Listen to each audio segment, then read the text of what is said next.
What is the biggest thing you've learned throughout this entire journey, from the book to the documentary and also within your own personal capacity? What is interesting is there was this massive fraud that happened in this country. I mean, in the documentary we talk about it being South Africa's Enron. And people assume that they had a superstar board, of 3 people who had accounting PhDs on this board, and yet they had an accounting scandal.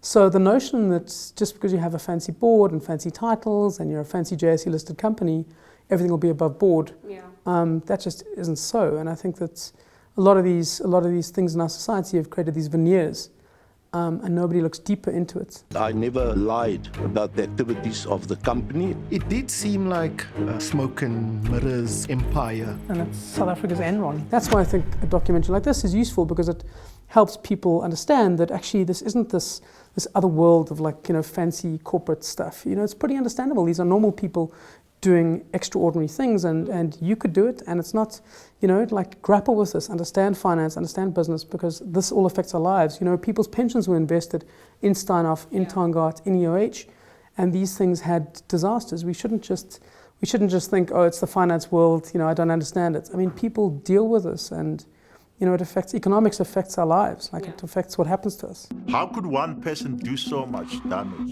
and not be held accountable? If you are going to achieve success at all costs, what about the cost? It's people's lives. What new information has come to light now in terms of Steinheist and Marcus himself? Well, I mean, a lot has happened since then. I wrote the book before the PwC forensic report came out. So there've been lots of things that have happened since then. It later transpired that Marcus Jooste had bought the head office that he then sold off to Steinheist. So there's little elements that come out later. The big issue that has happened since then is around the prosecution and the police, and that the answer to that is nothing. So I suppose that's the thing that most people think about. They talk about Steinheist and they talk about accountability. And I think that that's the one overriding sense that you have, is that why has something not happened? This is too big a case not to have a prosecution. The importance of this to the corporate sector, I mean, if you can't ensure that wrongdoing is prosecuted in this country when it comes to the corporate sector, then investors won't want to invest here.